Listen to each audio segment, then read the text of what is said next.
dinheiro. Aí os serranos do centro da serra vinham aqui fora tocar mercadoria para o outro, que foi o tempo do troca-troca. Então, quando eles desciam a serra, sob a Pedra Branca, que é na serra do Faxinalizinho, e dizia assim: onde é que nós vamos cestear? Lá na Praia Grande, que era uma prainha de rio que tem. Por isso que diz Praia Grande é duas mentiras. Uma que não tem mar e a outra praia bem pequenininha. Aí depois ele dizia assim: agora onde é que nós vamos parar? Nós vamos lá para o Curralizinho, que era para prender as mulas. Vinha em rumo do Passo do Sertão, que é o São João do Sul, em rumo à lagoa, passava o Morro do Piritu, passava na Volta da Esperança, saiu a Sanga da Madeira e chegava no Curralizinho, que era onde eles iam fazer um negócio com o Rodrigo, para levar açúcar, levar farinha, levar cachaça, fumo de corda, feijão, milho, e eles faziam carne seca, queijo e pinhão, para trocar com eles aqui. Então faziam os negócios. Naquele tempo, as mulas tinham as broacas, como se diz, são dois bolsões bem grandes de couro, que tem os lados para botar as mercadorias e um couro para tampar por cima, para não molhar. Então faziam os negócios assim. Então depois os Rodrigues foram, o Mané Rodrigues tinha uma cismaria para o lado de cá e o Luciano tinha uma cismaria para o lado de lá, que é ali no Rio Grande do Sul. Então... Seu Pedro, voltando a esse Manuel Rodrigues da Silva, o senhor pode nos explicar a relação entre o Manuel Rodrigues da Silva e essa casa de pedra que hoje é nosso patrimônio histórico? Sei. Uma filha do Mané Rodrigues casou com Manuel Militão Rodrigues. Fez a primeira casa de barro pertinho do engenho ali, onde tinha o engenho.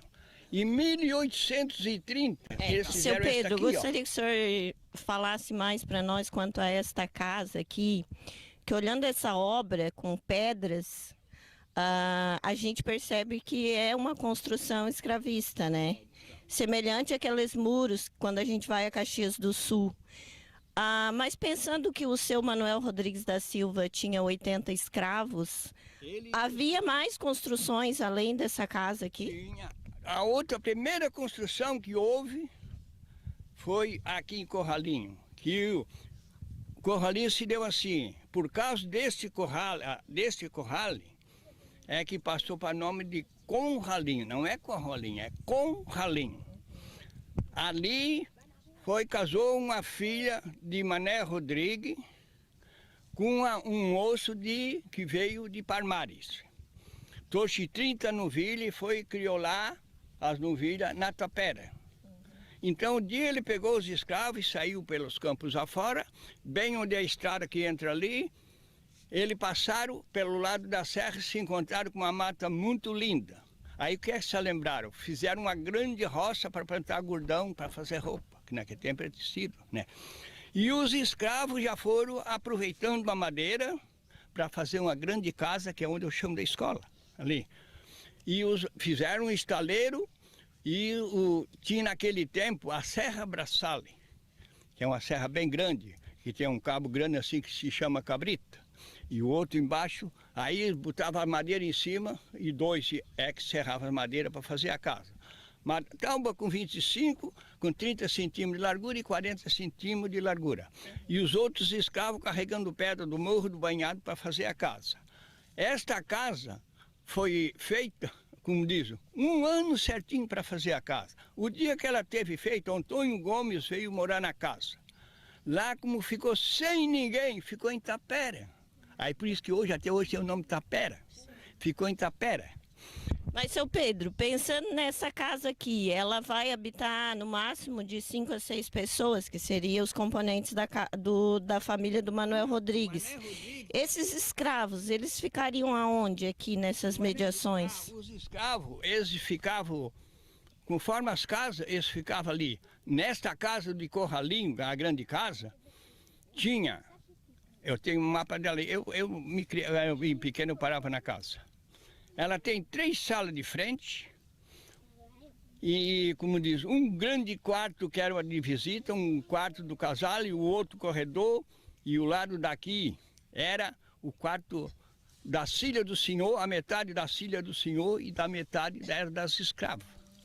E no fundo, onde é a casa do Tiburcinho, era um grande engenho que eles tinham ali, que quando fazia o baile cá na casa, os escravos faziam o baile lá. Aí as escravas serviam o café para os de cá e depois iam servir para os escravos lá. Que eles tinham muito escravo.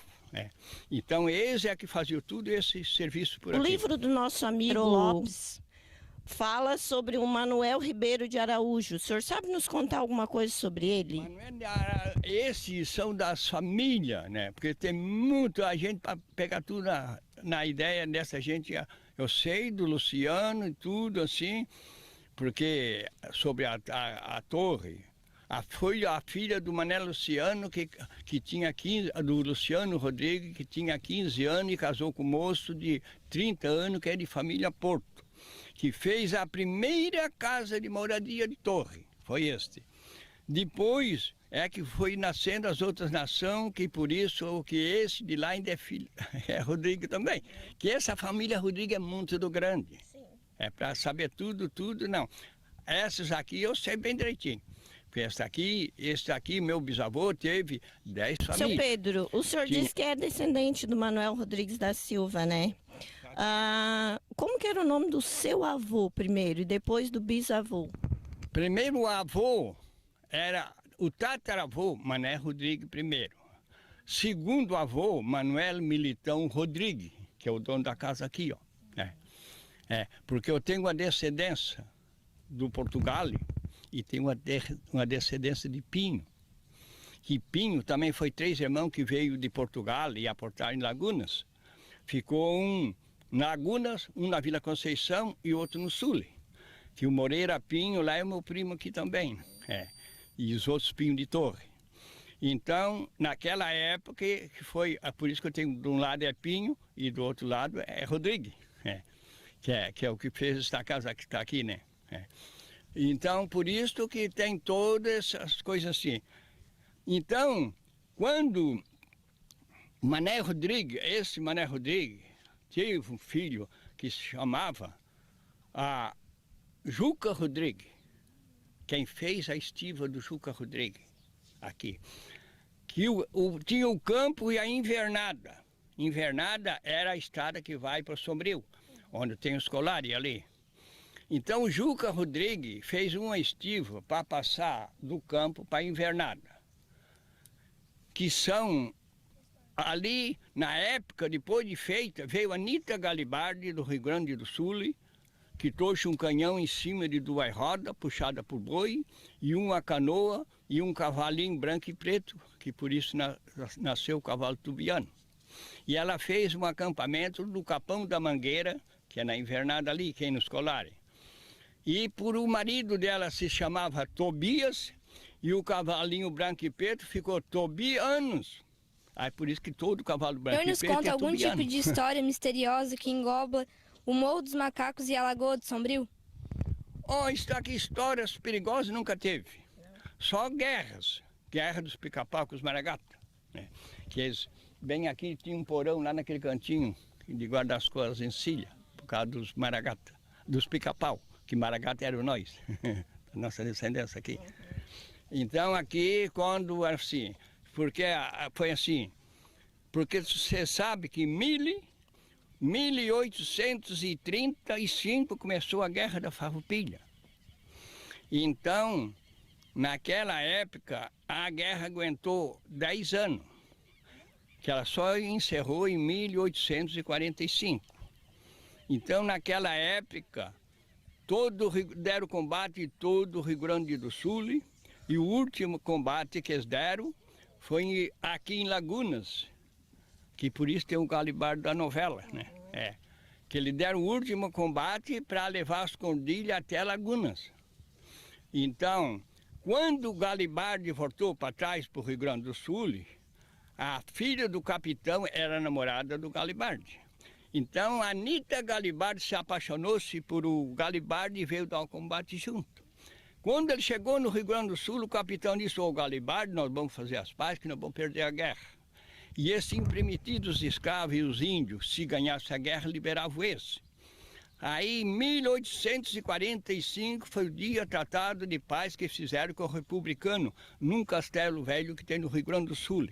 Como não puderam liberar, quando a princesa Isabela ganhou um filho negro, se pode falar, ela deu a carta de forria, que é a carta de liberação dos escravos. Então, como os coronéis ficaram sem gente para trabalhar, o que se levaram? Vamos mandar vir os italianos e botar no lugar dos escravos. 1850 chegou o primeiro italiano no Brasil, e um pouquinho de polaco e um pouquinho de alemães. Aportaram em Laguna, foram direito do Sanga, procurando um morro que tivesse bastante mata, que na Itália está passando muita enfermidade, porque a terra não dava mais planta. Quando chegaram em Uruçanga, dentro da mata cruzavam uma sanga de água e os índios estavam caçando, que tinha outra tiba de índio, Carijó, que morava ali. O índio tirou a flecha no uru, caiu na água, o índio expôs, Uruçanga, que era para tirar o passarinho. Nasceu o nome do lugar, Uruçanga. Nasceu o nome do lugar, Uruçanga, né? Seu Pedro, agora falando dos macacos, o senhor sabe nos contar como esses macacos vieram habitar aqui, se eles não são da nossa região? O macaco, todos estes aqui é da nossa região.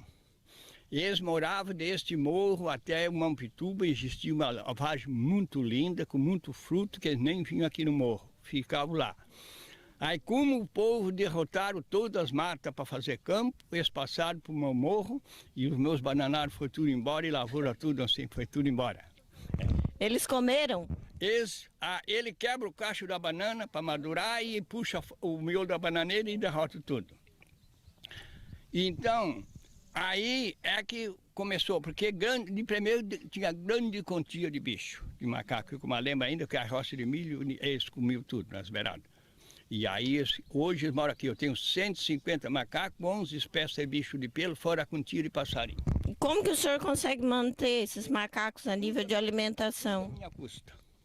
Não ganho um grão de milho, nem de estado e nem de prefeitura. Não ganho um grão de milho. Eu mantive isto aqui porque eu sou defensor da natureza. E tenho uma associação de 12 pessoas da família para cuidar disto aqui, ó. Votado e aprovado pelo prefeito e a Câmara dos Vereadores. Tem essa associação, está ali na minha casa. Então, foi uma promessa que eu fiz quando eu era pequeno. Ia chegar um dia de poder lutar com o povo e preservar tudo isso aqui para as crianças conhecer o que é uma natureza. Que eu nasci no mato, criei no mato e no mato eu estou morando. Eu nunca tive um dia de aula na minha vida. Mas eu estudo a natureza, a metodologia, a lua e o filósofo. Mas só pela força da mente. Que hoje o nosso estudante está estudando só com os olhos. Eles olham lá no computador e gravam lá, olham lá e gravam. Mas 50 anos vai deixar farta para eles. Porque aí vai vir um esquecimento e amnésia. Porque eles não puxam para a mente. E eu só estudo pela força da mente. É assim, por isso que eu sei todas essas coisas. Tirando o juiz do Sombrio, veio com a comitiva dele fazer uma entrevista comigo aqui, para saber tudo direitinho as coisas. Seu Pedro, nós temos outra perguntinha para o senhor. Como surgiu a ideia de transformar o Morro dos Macacos um ponto turístico e cultural do município? O senhor recebeu incentivo de alguém? Não, nem um tostão de ninguém. Fiz tudo à minha custa. Isto aqui eu fiz tudo à minha custa, e de carro de boi. Está aí a estrada feita de carro de boi, carroça e comprando terra. E essa ideia de abrir para o público, assim, seu... Esta foi a minha ideia desde pequeno. Então, eu fiz... Aí, quando entrou o alemão mais seu Aldo naquele tempo, eles me deram uma mão para fazer a entrada ali, ó. E para cá me respondi, fazer de carro e boi, carroça, tudo à minha custa, e aqui tudo é a minha custa, não ganho um tostão de ninguém. Tem 2 quilômetros de trilha limpinha para quem quiser passear. Tenho aqui 70 churrasqueiras, 90 mesas, tudo, mas tudo à minha custa. Nunca peguei um tostão de ninguém para fazer e mantenho assim toda a vida. Seu Pedro, como que o senhor, como que aconteceu assim essa sua habilidade de contar histórias? Isto eu tenho desde criança. Que eu me lembro, quando eu tinha 2 anos, me lembro de tudo que existia no tempo de 2 anos. E aí a minha ideia, quando dava um temporada de chuva, o que é que eu fazia? Saía para o mato. Aí onde tinha aquelas águas assim, corria lá, aí eu sentava o vidro no chão para ver onde é que ia nascer água. Aí estava assim, tuque, tuque, tuque, debaixo da terra. Aí eu enfiava uma varinha, opa, fazia um olhinho d'água em cima. Aí eram meus brinquedos quando eu Seu era pequeno. Pedro, os seus pais ou seus avós já tinham essa habilidade de contar histórias? Não. Só a raça dos meus bisavôs era muito inteligente. Porque isso aqui, 1008, essa casa que está aqui, que era o Manuel Milton Rodrigues, quando é do tempo da monarquia, não existia república. E aí quando entrou a república, ele foi juiz, esse homem aqui era juiz. Eu conhecia até a mesa do escritório que tinha ali. Um parente meu que não tinha ideia na cabeça, posso te dizer, que desmanchou a casa para tirar as madeiras e cortou a mesa no meio e deu um pedaço para cada um. Ele era juiz. É lamentável, né, seu Pedro, que essa casa tenha sido destruída um pouco, né? É, porque aqui nasceu, criou-se a minha avó, meu pai, eu, meus filhos, tudo dormindo nessa casa aqui, ó. Bem aqui, ó, era a sala do casale, lá naquele canto era o tear tecer roupa que eu ajudava a tecer. Ali a mesa do escritório, uma mesa grande que tinha, mas no fundo era a cozinha de fogo de gancho, assim. Naquela época não tinha, fogo de gancho que tinha. E atrás do forno. Seu Pedro, o senhor tem consciência de que hoje é celebridade no município? Hoje. Pessoa famosa. Isso a gente está sabendo porque eu recebo muito estrangeiro. Olha, eu recebo na Argentina, Uruguai, Paraguai, Estados Unidos, Alemanha, Itália, Inglaterra, Londres, França, Espanha, Bolívia. E essa semana passada ainda veio da Síria. Então, todos que vêm aqui querem tirar foto comigo. E levo. Por isso aqui Quais tá outras tudo na histórias internet, envolvendo o município de Passo de Torres o senhor poderia nos contar? Há outras histórias aqui do nosso município, só aí do tempo das guerras. Da guerra do Pica-Pau com os Maragatos. Aqui está aqui, foi onde foi formada a guerra. Seu Pedro, o que era o maragato e o que era o pica-pau? Pica-Pau, a força de fora. Maragato, povo da terra. O nativo. Nós era o Maragato. Que Mané Rodrigues Velho, que era irmão do Mané Rodrigues e do Luciano Rodrigues, porque são 3 Zé Rodrigues. Sim. Zé Rodrigues Velho foi o que mataram de golado em cima do Morro de Torre. E o Zé Rodrigues Filho é que fez a guerra. Mas o Mané Rodrigues e o Gordiano e ele. Os 3 é que formaram a guerra. Porque foi assim. E quem matou esse José Rodrigues foi os pica-pais? Pica-Pau.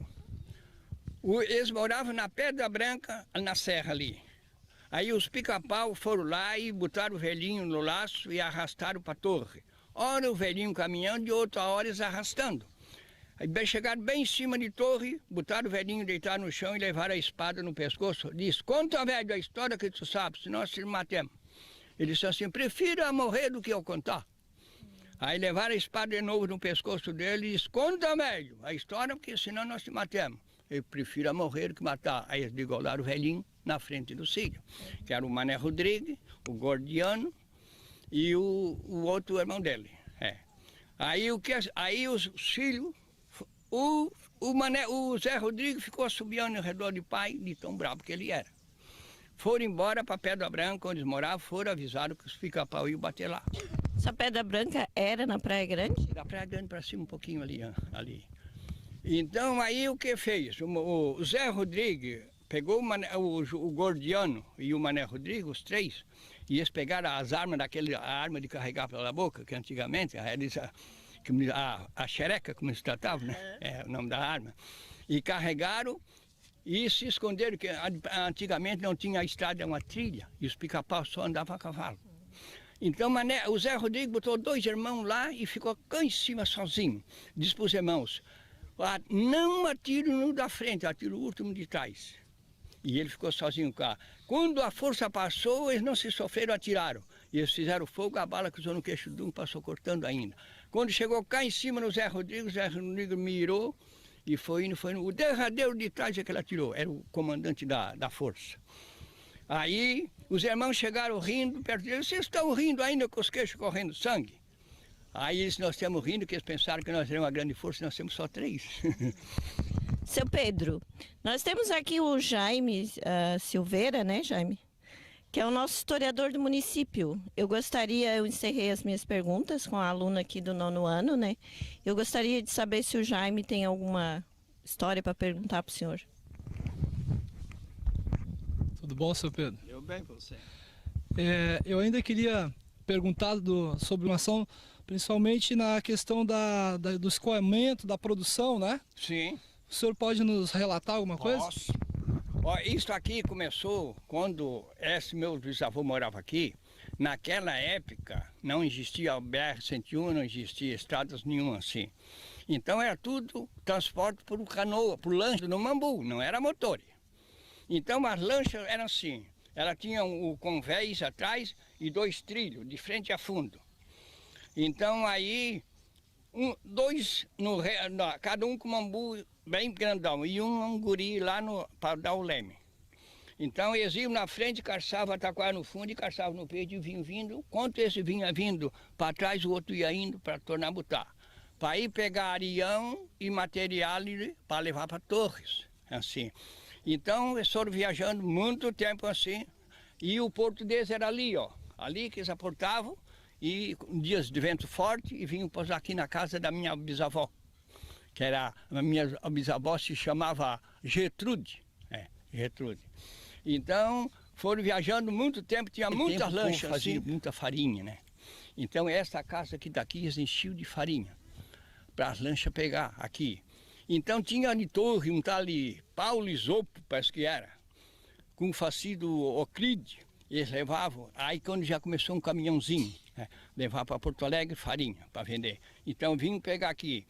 E teve as madeiras, outras madeiras aqui para fazer negócio em Torre, teve a serraria do Picorale, em Torre. Eles faziam uma barça de madeira grande e saiu a remo até lá para levar. E a lancha, mais à frente, começou a fazer transporte, porque não tinha caminhão, não tinha faixa, não tinha nada. Então, uma lancha, onde passou para motor, tinha uma lancha que saía de manhã do Passo de Torre para o Sombrio e tinha uma do Sombrio que vinha para cá.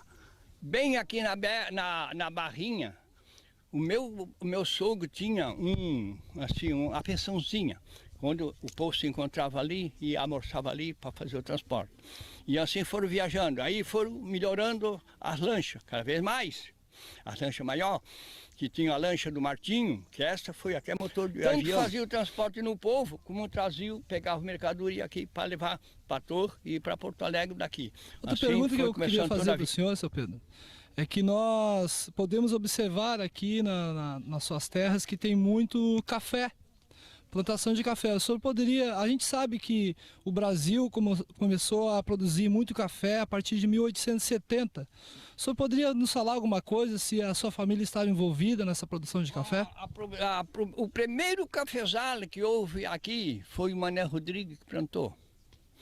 Tinha um grande cafezal do meu galpão para cima, ali, que era aquele mato todo. Antigamente o café nativo era debaixo do mato, né? Depois esse meu bisavô plantou outro cafezal ali, que ainda tem ali, ó.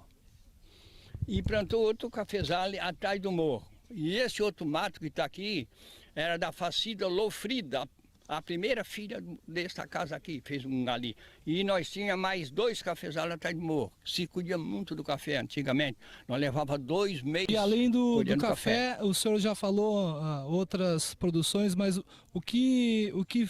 qual foi o produto assim que mais foi... A plantar? Exato, qual é o produto que mais foi produzido aqui e que mais foi vendido? Açúcar. Açúcar, o senhor sabe dizer de que época até que época? O açúcar mascavo começou da época do meu tataravô, que ele fez um engenho de açúcar e cachaça. Quando eu tinha 5 anos de idade, meu pai botava, moendo cana, botava a guarapa no forno, deixava a lenha preparadinha, eu entrava para baixo da fornalha e ia botar fogo no forno. Que eu comecei a trabalhar com 5 anos e pescar com 7 anos. Que eu tenho 60 anos de agricultura e 60 anos de pesca. A pergunta que eu queria fazer para a senhora é sobre os escravos. A gente sabe, já foi mencionado aqui, que possivelmente a sua família teria em torno de 60 a 80 escravos. 70 escravos. A gente sabe que um escravo naquela época não era, porque eram considerados como peças para trabalho. Hoje falar que um ser humano é uma peça é muito, né, fora... O escravo naquela época valia um conto de réis. Era isso que eu queria perguntar para o senhor, o valor de um escravo, porque a gente compara o valor de um escravo, nós historiadores sabemos que é aproximadamente o valor de um automóvel 0 km. O valor de um escravo era um conto de réis, cada um. Que escravo veio para o Brasil, eu vou te dizer como foi que ele veio. Quando os navios iam na África, levavam um pedaço de pano encarnado e um barril de cachaça. E lá, quando chegavam eles mostravam que era para vir para o Brasil, para vestir encarnado e comer carne de boi. Mas levava um barril de cachaça no fundo do coisa. Aí dava cachaça para um escravo. Ele achava muito bom, chamava os outros para vir tomar com ele. Aí chegava ali, eles bebiam, coitado, tudo dormia. E aí eles iam para o Brasil, os navios que traziam eles. Chegava no Brasil, eles batiam na canela aqui, ó. Canela fina, dente bom, cabecinha redonda. Todo ele era bom para serviço. E o que não prestasse para serviço, eles cortavam só os pés e sortavam. O povo antigo era bruto. Eu também gostaria de saber, porque nós temos algumas informações que muitos escravos aqui eram alforriados, principalmente a partir de 1880.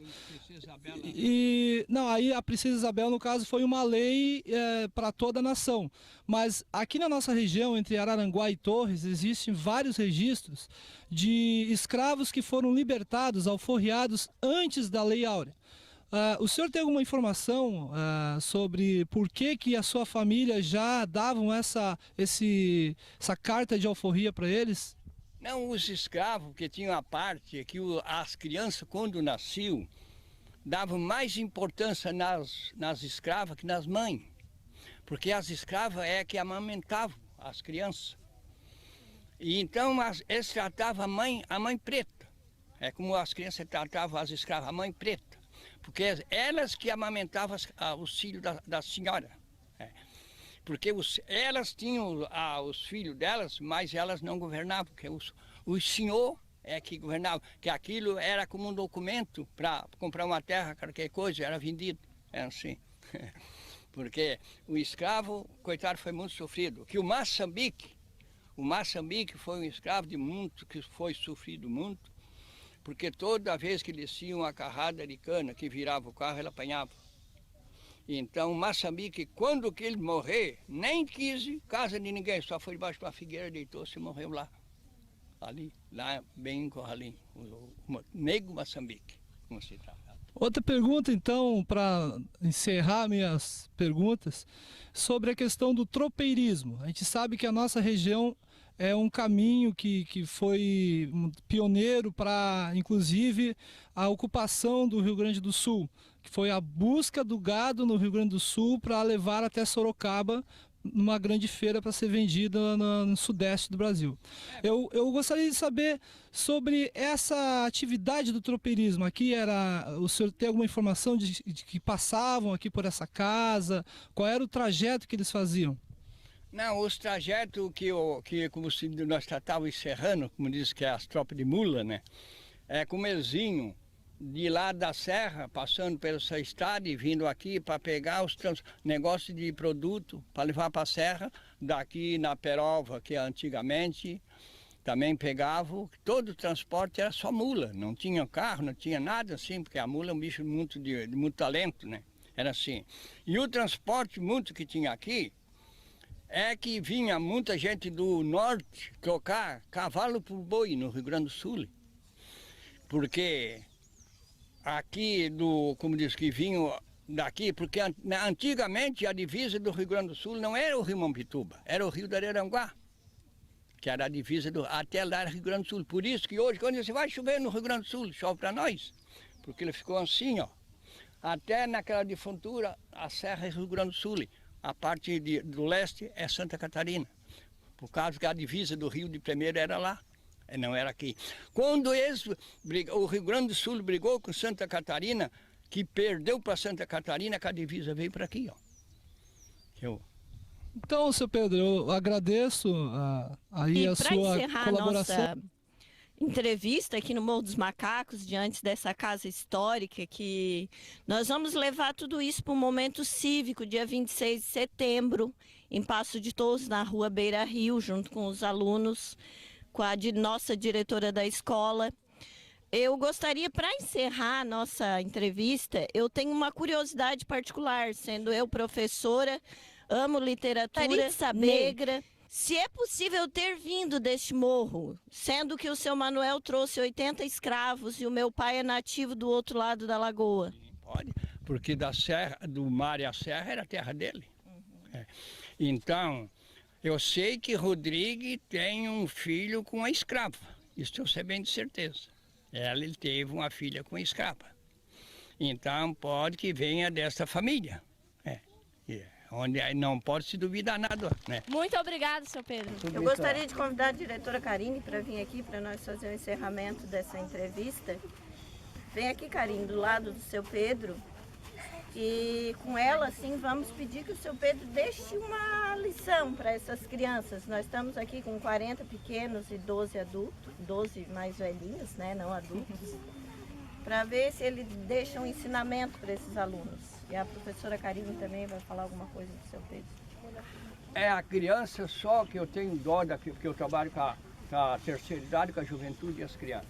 Uma coisa que eu estou notando das crianças e tenho dó, é que eu vou fazer trilha com eles, eu com 80 anos não estou sentindo dor nas pernas e eles estão se clamando toda a vida com dor nas pernas. Mas vocês sabem o significado disso? A comida. Eu nunca bebi, nunca fumei e nunca comi gordura. E hoje a minha comida é antiga, é o feijão, o arroz, a salada e as outras mercadorias de casa. E o pão é feito em casa ainda, não como pão dessa loja. E as crianças, a comida deles, hambúrguer, cachorro-quente, x, batata frita, refrigerante e salgadinho. E um refrigerante desse grande é meio quilo de açúcar. Então quem bebe o refrigerante ingere meio quilo de açúcar. E você sabe que isso aí é que está derrotando as crianças. Por que tem muitas crianças ficando gordas demais? Por causa disso aí. Porque nós antigamente, o que é que nós comíamos? Só as comidas antigas. Por isso que hoje eu estou com esses 80 anos de idade e ainda estou girando. E as coitadas crianças ficam com dor nas pernas. Eu tenho dó das crianças, porque que pelo estudo, eu estudo natureza, meteorologia, lua e o filósofo. O estudo filósofo é um estudo que pelo andamento do planeta nós já sabemos tudo o que vai acontecer para frente. E não vai ser fácil. E não vai ser fácil. Então, por isso que eu estou tirando essas bases, que eu paro o dia todo sentado ali, ninguém pensa que eu estou assim parado, eu estou imaginando toda a vida, pensando e estudando as coisas, tudo é natureza, porque a coisa que eu mais me leva é a natureza. Então é o ponto que eu vejo as crianças assim. E nunca deixe de brincar e correr para você estar no celular aqui assim, ó. Para você estar. Porque o problema se dá assim, ó. Vocês estão aqui no celular, vocês não brincam, você não se divirte, você não faz exercício. E a força, a mente de vocês está parada. Porque é só os olhos que estão vendo. Isso aí é um grande. Se o jovem, a criança que pegar só no computador, vai um ponto que dá cegueira. No caso que está intertido ali, dá cegueira. É uma doença que dá cegueira na criança. Então vocês corram bastante, brinquem bastante e se divirtem bastante. Para fazer exercício ao corpo. Para ser magrinhos, para nunca tenha apesar de ser magrinho. Que é o ser magro é grande coisa. Bom, seu Pedro, nós temos um convite para fazer para o senhor. Gostaríamos de convidá-lo para representar o Morro dos Macacos e a Casa de Pedras no nosso desfile. Aceita o convite? Ó, se fosse domingo eu não podia sair, mas sábado a gente deixa tudo.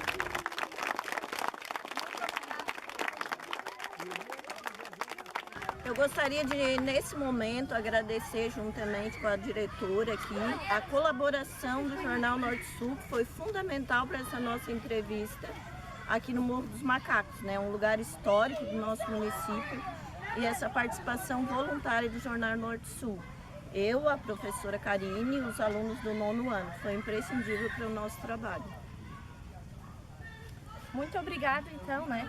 Você sempre presente, colaborando com a nossa escola. Muito obrigada. E por isso que hoje eu pinturo água. Eu pego uma forquinha de uma árvore aqui e ela vai me mostrar certinho onde é que tem uma nascente, quantos metros a água está lá debaixo da terra.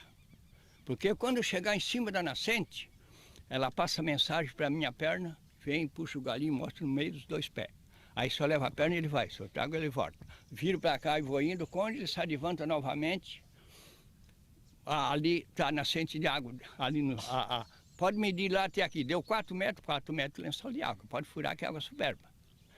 Porque isso aí se chama, não é estudo, é um dom de natureza. Eu sei porque foi o que o cientista disse, não, isso é um dom de natureza.